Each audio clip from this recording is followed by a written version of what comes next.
सभी भैया बहनों को नमस्कार। आज हम पाठ क्रमांक 4 ऊष्मा के भाग नंबर 2 में प्रयोगशाला तापमापी के बारे में अध्ययन करेंगे। पिछले वीडियो में हमने डॉक्टरी तापमापी के बारे में अध्ययन किया था, जो कि मनुष्य के शरीर का ताप ज्ञात करने के लिए काम आती है। प्रयोगशाला तापमापी जो है वो वस्तुओं का तापमान ज्ञात करने के लिए काम में आती है। वस्तुओं का ताप नापने के लिए जिस तापमापी का उपयोग करते हैं उस तापमापी को प्रयोगशाला तापमापी कहते हैं। प्रयोगशाला जो तापमापी होती है इसका उपयोग सिर्फ वस्तुओं का ताप ज्ञात करने के लिए किया जाता है। प्रयोगशाला तापमापी का परिसर जो होता है वह 10 डिग्री सेंटीग्रेड से लगाकर 110 डिग्री सेंटीग्रेड तक होता है। डॉक्टरी थर्मामीटर का अपने परिसर देखा था, उसमें 35 से 42 था। और इस प्रकार से प्रयोगशाला तापमापी का परिसर जो होता है वो 10 डिग्री सेंटीग्रेड से 110 डिग्री सेंटीग्रेड होता है। जिस प्रकार से डॉक्टरी थर्मामीटर में ताप ज्ञात करने के लिए अपन उपयोग करते हैं, ताप ज्ञात करने के लिए जिस प्रकार से अपन डॉक्टरी थर्मामीटर का उपयोग करते हैं, ठीक उसी प्रकार से प्रयोगशाला तापमापी का भी उपयोग किया जाता है। इन्हें किस प्रकार से उपयोग करना है ये जैसे चित्र में दिखाया हुआ है। देखो, ये ऊपर अंक लिखे हुए हैं, ये इसका परिसर है, इसके ऊपर अंक लिखे हुए हैं।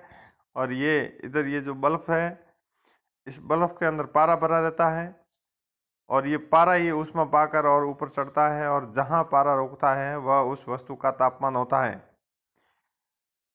इसको ठीक प्रकार से पकड़ना, बल्ब से नहीं पकड़ना। जिस वस्तु का ताप ज्ञात करना है वहाँ पर बल्ब रहे, इन सभी का ध्यान रखना है। जैसे अपन डॉक्टरी थर्मामीटर में ध्यान रखते थे, उसी प्रकार से प्रयोगशाला तापमापी का भी उपयोग करते हुए सावधानियां बरतनी है। विभिन्न प्रयोजनों के लिए विभिन्न प्रकार की तापमापी उपयोग की जाती है। अलग अलग प्रयोजनें होती हैं, उनके लिए अलग अलग तापमापी का उपयोग किया जाता है। जैसे मौसम के अधिकतम न्यूनतम तापमानों की जानकारी प्राप्त करनी है तो अधिकतम न्यूनतम तापमापी का उपयोग किया जाता है। तापमापी का उपयोग कैसे करते हैं उसके लिए अपन एक प्रयोग भी कर सकते हैं। एक बीकर लेना है। इस प्रकार कांच का एक जार होता है, जग, उसको बीकर बोलते हैं, जिसको मग चित्र में दिखाया रहा है। उसके अंदर जल भर देना है। एक तापमापी को जल में इस प्रकार से डुबोना है। तापमापी लिए देख लीजिए आप, चित्र के अंदर तापमापी बता रखी है। एक मग है, मग के अंदर पानी है और उसके अंदर तापमापी है। फिर उसको क्या करना है, उसका बल्ब जल में डूबा रहे, इसका ध्यान रखना है। लेकिन वह बर्तन की तली एवं दीवार को स्पर्श न करे। प्रखनली को जल के अंदर रखना है, बल्ब वाला भाग, परंतु वो बल्ब जो है वो उस जार के तली जो है नीचे वाली, उसके टच नहीं होना चाहिए। तापमापी को जल में सीधा रखते हैं, उसमें पारे के तल की गति को देखते हैं। उसके बाद में जैसे ही अपन उस बल्ब को पानी के अंदर रखेंगे तो पानी का जो तापमान है उसके आधार पर वह पारा है वह ऊष्मा पाकर और नली के अंदर, परख नली के अंदर चढ़ना शुरू हो जाएगा। जहाँ जाकर स्थिर होता है वह उस जल का तापमान होगा। जब तक कि नली में पारे का तल स्थिर न हो जाए, पारा स्थिर हो जाने के तब तक अपन को उस प्रतीक्षा करनी है। पारा स्थिर नहीं हो रहा, चढ़ रहा है, तब तक उस परख नली को स्थिर पकड़ कर रखना है। और जब पारा स्थिर हो जाता है तो उसका पाठ्यांक नोट कर लेना है। वही पाठ्यांक जल का तापमान है। कहने का मतलब ये हुआ, एक जग लिया, जग के अंदर पानी भर दिया और एक परख नली रख दी। परख नली के बल्ब वाला भाग जो है वो पानी के अंदर रख दिया, दीवार के टच नहीं होने देना जग की। जैसे ही अपन बर्फ वाले बाग को पानी में रखते हैं तो पानी का तापमान जो है वो उस पारे को मिलेगा, बर्फ के अंदर जो स्थिर पारा है उसको मिलेगा, और वो पारा ऊष्मा पाकर फैलेगा और धीरे धीरे धीरे धीरे परख नली में ऊपर चढ़ेगा। तब तक अपन को परख नली पकड़ कर रखना है। एक ऐसी अवस्था आएगी जिसमें पारा एकदम स्थिर हो जाएगा। तो स्थिर हो जाएगा उस वक्त उस तापमान को नोट कर लेना, वही उस जल का तापमान है। इस प्रकार से किसी भी वस्तु का तापमान ज्ञात किया जाता है प्रयोगशाला तापमापी द्वारा। दूसरा प्रयोग, उसके अंदर क्या कह रहा है, किसी बीकर या मग में थोड़ा गर्म जल लेते हैं, बीकर लेते हैं और बीकर के अंदर गर्म जल लिया, तापमापी के बल्ब को जल में डुबा दिया, पहले वाले प्रयोग की तरह। पारे के तल के स्थिर होने तक प्रतीक्षा करते हैं।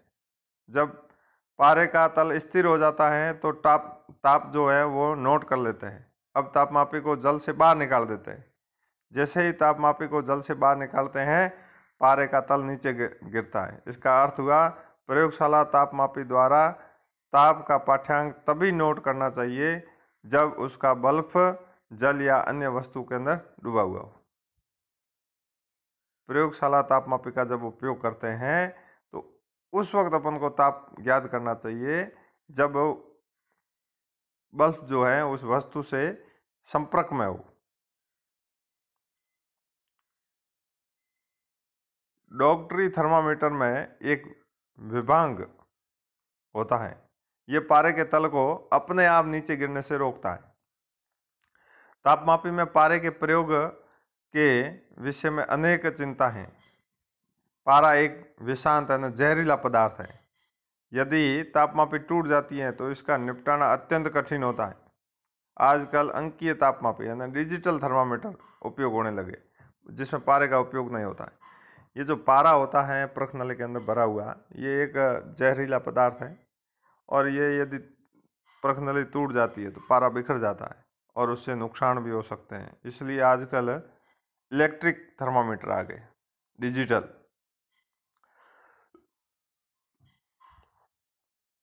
जिसमें पारे का उपयोग नहीं होता है, डिजिटल आ गए। अगला बिंदु जो है वो है ऊष्मा का स्थानांतरण, यानी ऊष्मा का एक स्थान से दूसरे स्थान पर जाना। सामान्यतः हमने ये देखा है जब किसी बर्तन को ज्वाला पर रखते हैं, यानी बर्तन को किसी आग के ऊपर रखते हैं, आंच पर रखते हैं, तो वह तप्त हो जाता है, गर्म हो जाता है। इसका कारण है कि ऊष्मा ज्वाला से बर्तन की ओर चलती है।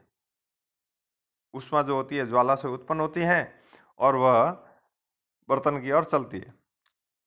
और जब बर्तन को ज्वाला से हटा देते हैं, आग से उस बर्तन को हटा दिया, तो वह धीरे धीरे ठंडा होने लग जाए। ये ठंडा इसलिए होता है क्योंकि ऊष्मा जो थी वो बर्तन से परिवेश में चली गई, स्थानांतरित हो गई।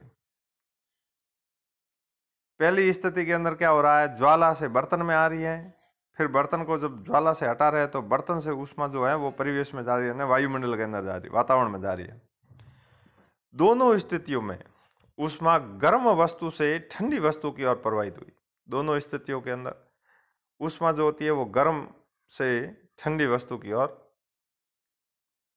स्थानांतरित हुई। वास्तव में ऊष्मा सदैव गर्म वस्तु से अपेक्षा ठंडी वस्तु की ओर प्रवाहित होती है। ये ऊष्मा का नियम है कि वह हमेशा ठंडी वस्तु से गर्म वस्तु से ठंडी वस्तु की ओर प्रवाहित होगी, चलेगी। उसको समझने के लिए अपन एक प्रयोग कर सकते हैं।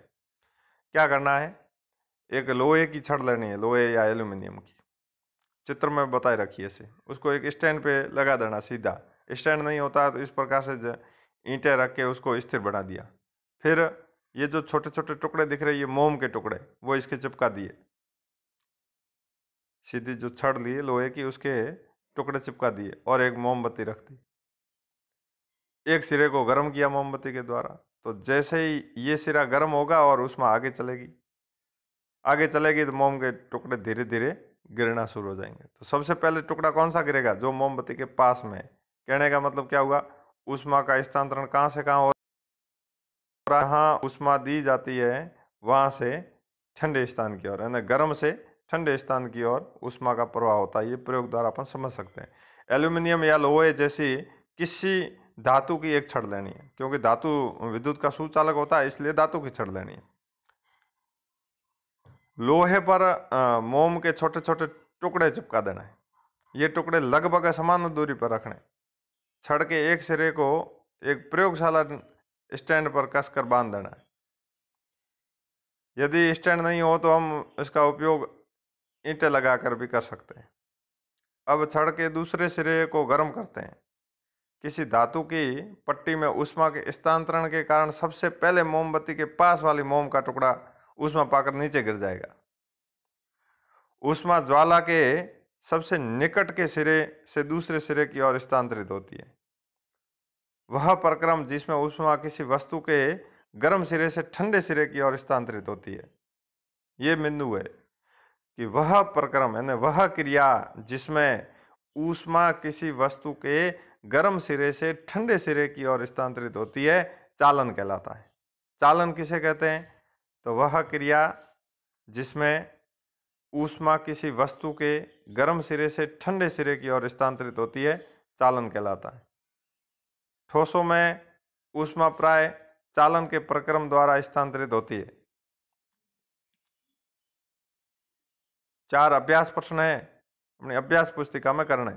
चालन किसे कहते हैं, विभवांक क्या होता है, प्रयोगशाला तापमापिका चित्र बनाना है और ऊष्मा का स्थानांतरण को प्रयोग द्वारा समझाना। ऊष्मा का स्थानांतरण कैसे होता है उसको एक प्रयोग के द्वारा समझाना है।